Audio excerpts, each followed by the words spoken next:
Welcome to Suman TV Bhainsa. ప్రస్తుతం మనం నిర్మల్లో ఉన్నాము. నిర్మల్లో ఈ కొయ్య బొమ్మల తయారీ కేంద్రం వద్ద ఉన్నాము. నిర్మల్ అంటేనే కొయ్య బొమ్మలు అంటే నిర్మల్ అనేంతగా ప్రసిద్ధి పొందింది. దీనికి 400 సంవత్సరాల క్రితం నిమ్మల నాయుడు అనే రాజు కొన్ని నకాశీ కుటుంబాలను తీసుకువచ్చి వారితో ఈ నిర్మల్ కొయ్య బొమ్మల కేంద్రాన్ని ప్రారంభించారు. అప్పుడు దాదాపు కొన్ని వందల కుటుంబాలు దీనిపై ఆధారపడి పనిచేశాయి. పొనికి కర్రతో ఈ కొయ్య బొమ్మలను తయారు చేసేవారు. ఇది 1995లో ఒక సొసైటీగా ఏర్పడింది.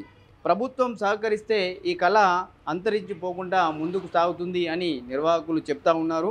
ప్రస్తుతం ఈ నిర్మల్ కొయ్య బొమ్మల తయారీపై 40 కుటుంబాలు ఆధారపడి పనిచేస్తూ ఉన్నాయి. ఈ పొనికి కర్ర బయట ప్లాంటేషన్ తగ్గిపోతూ ఉంది. దానివల్ల కూడా ఇక్కడ కొద్దిగా సేల్ అనేది తగ్గిపోయింది అని అంటున్నారు.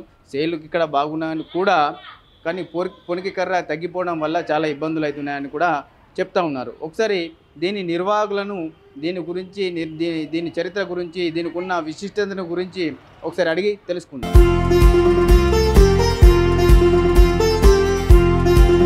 ఇక్కడ నిర్మల్ పెయింటింగ్స్ చూడండి. ఇక్కడ ఎన్నో పెయింటింగ్స్ ఇక్కడ ఉన్నాయి. దీంట్లో ప్రతి ఒక్క పెయింటింగ్లో ప్రాణం ఉందా అనేట్టుగా ఆ కళాకారులు ఈ ప్రతి ఒక్క పెయింటింగ్ని తీర్చిదిద్దారు. ఈ నిర్మల్ పెయింటింగ్స్ కూడా చాలా ప్రసిద్ధి పొందింది. కొన్ని వేరే దేశాల నుంచి కూడా ఈ నిర్మల్ పెయింటింగ్స్ యొక్క దాని గురించి అడిగి తెలుసుకుంటారు, వస్తారు, తీసుకుపోతారు. చాలామంది వివిధ ప్రాంతాల నుంచి కూడా వచ్చి ఈ నిర్మల్ పెయింటింగ్స్ని వారి ఇళ్లల్లో పెడతా ఉంటారు.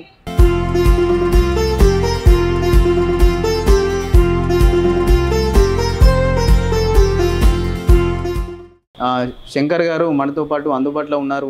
ఈ శంకర్ గారికి ఈ నిర్మల్ కొయ్య బొమ్మల తయారీ గురించి మరియు నిర్మల్ పెయింటింగ్స్ గురించి దానికున్న విశిష్టత గురించి ఒకసారి అడిగి తెలుసుకుందాం. సార్ నమస్కారం. సార్ నమస్కారం అండి.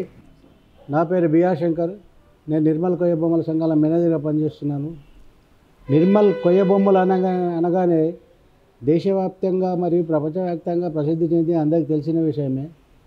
కానీ ఇంత ప్రఖ్యాతిగాంచింది అంటారు, కానీ ఇక్కడ చూస్తే మా కార్మికుల పరిస్థితులు మాత్రం చాలా ఘోరంగా ఉన్నాయి. ఎందుకంటే ఈ కళ అంతరించిపోతున్నది. కొత్త తరం వాళ్ళు నేర్చుకోవడం లేదు. ఉన్న వాళ్ళకు కూడా ఏమి ఫెసిలిటీ అంటే ప్రోత్సాహాలు లేని ఫెసిలిటీ లేవు. ఎందుకంటే ఇది రెక్కాడితే కానీ డొక్కాడని పరిస్థితి ఇప్పుడు మాకుంది. వాళ్ళు చేసినంత రోజులే వాళ్ళకు గిట్టుబాటు ఉంటుంది. తర్వాత వృద్ధాప్యంలో ఎలాంటి పెన్షన్ కానీ, హెల్త్ కార్డు కానీ, ఆరోగ్యానికి సంబంధించి భద్రత కార్డు కానీ ఎలాంటి లేదు. ఇలాంటి కొన్ని ప్రభుత్వం వాళ్ళు ప్రోత్సహిస్తే రానున్న తరం వాళ్ళు కొత్త వాళ్ళు కొన్ని నేర్చుకొని ఈ కళ అంతరించిపోకుండా ఉంటుంది అని ఎన్నోసార్లు చెప్పడం జరుగుతుంది. కానీ ఇదివరకు ఎవరు స్పందించింది లేదు, ఈ కళను ఆదుకున్నది కూడా లేదు. పోతే దీనికి కావాల్సింది ముడిసరుకు పొనికి కర్ర.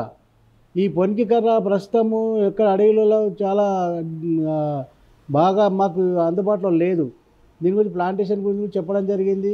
ఎవరు కూడా ప్లాంటేషన్ చేయడం లేదు. కాకపోతే మొన్న ఒకసారి లాస్ట్ టైం ఇక్కడ కలెక్టర్ గారు, మరి డిఐడి వీరం గారు, మరి మినిస్టర్ గారి ద్వారా ఇక్కడ ప్లాంటేషన్ చేశారు. కానీ అది ఇంకా ఇప్పటికి ఎట్లా ఉందో తెలియదు.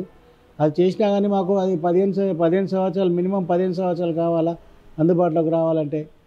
అందుకొరకు ఉన్న మాకైతే ప్రస్తుతం ఇప్పుడు మొత్తానికి కర్ర లేక మా వాళ్ళు చాలా ఇబ్బంది పడుతున్నారు. ఇక ఇప్పుడు పోతే మన మంచిర్యాల కానీ, బెల్లంపల్లి కానీ, చెన్నూరు సైడ్ కొంత ఉన్నదని మేము తెలుసుకున్నాము. ఆ వుడ్ కూడా మాకు కొంత అందుబాటులోకి ఇస్తే ఇంకా కొంత మాకు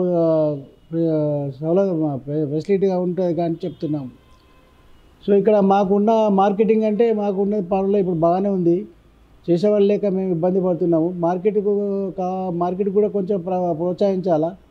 ఇంకా ప్రోత్సహిస్తే వీళ్ళకు కొంచెం గిట్టుబాటు ఎక్కువ అవుతుంది. వాళ్ళు భవిష్యత్తులో కొంత బాగుపడే పరిస్థితి ఉంటుంది. కాబట్టి ప్రభుత్వం వారు ఇప్పుడు ప్రభుత్వం మారింది.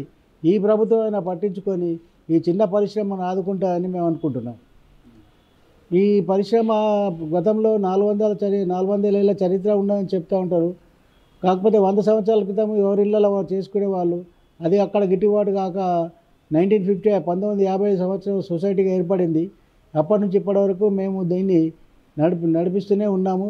ఇంకా ఇది కళ బతకాల నడవాలంటే ప్రభుత్వం ముందుకు వచ్చి వాళ్ళకి కావాల్సిన సదుపాయాలు సమకూర్చితే కొత్త తరం వాళ్ళు నేర్చుకోవడానికి ఆ, అవకాశం ఉంటుంది.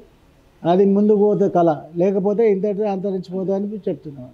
శంకర్ గారు చెప్పేది ఏంటంటే దేశవ్యాప్తంగా వ్యాప్తంగా ప్రసిద్ధి పొందిన ఈ కళకి ప్రభుత్వం తరపు నుండి ప్రోత్సాహకాలు అందిస్తే బాగుంటుందని చెప్తా ఉన్నారు. దాంతోపాటు ఈ పొనికి కర్ర అనేది చాలా వరకు తగ్గిపోతూ ఉన్నది. ఈ పొనికి కర్ర వీళ్ళకి అందుబాటులో లేదు. ఇక్కడ ప్రస్తుతానికి బెల్లంపల్లి మంచిర్యాల ఆ ఏరియాలో ఈ పొనికి కర్ర అందుబాటులో ఉంది అని చెప్తా ఉన్నారు.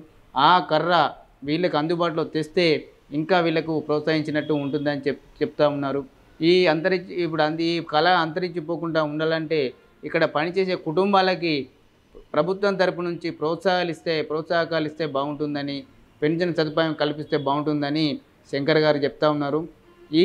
ఈ శంకర్ గారి అభిప్రాయాన్ని ప్రభుత్వం పై అధికారులకు తీసుకువెళ్లేందుకు సుమన్ టీవీ తప్పకుండా ప్రయత్నిస్తుందని మా తరపున చెప్తా ఉన్నాం. Sir thank you sir. Thank you.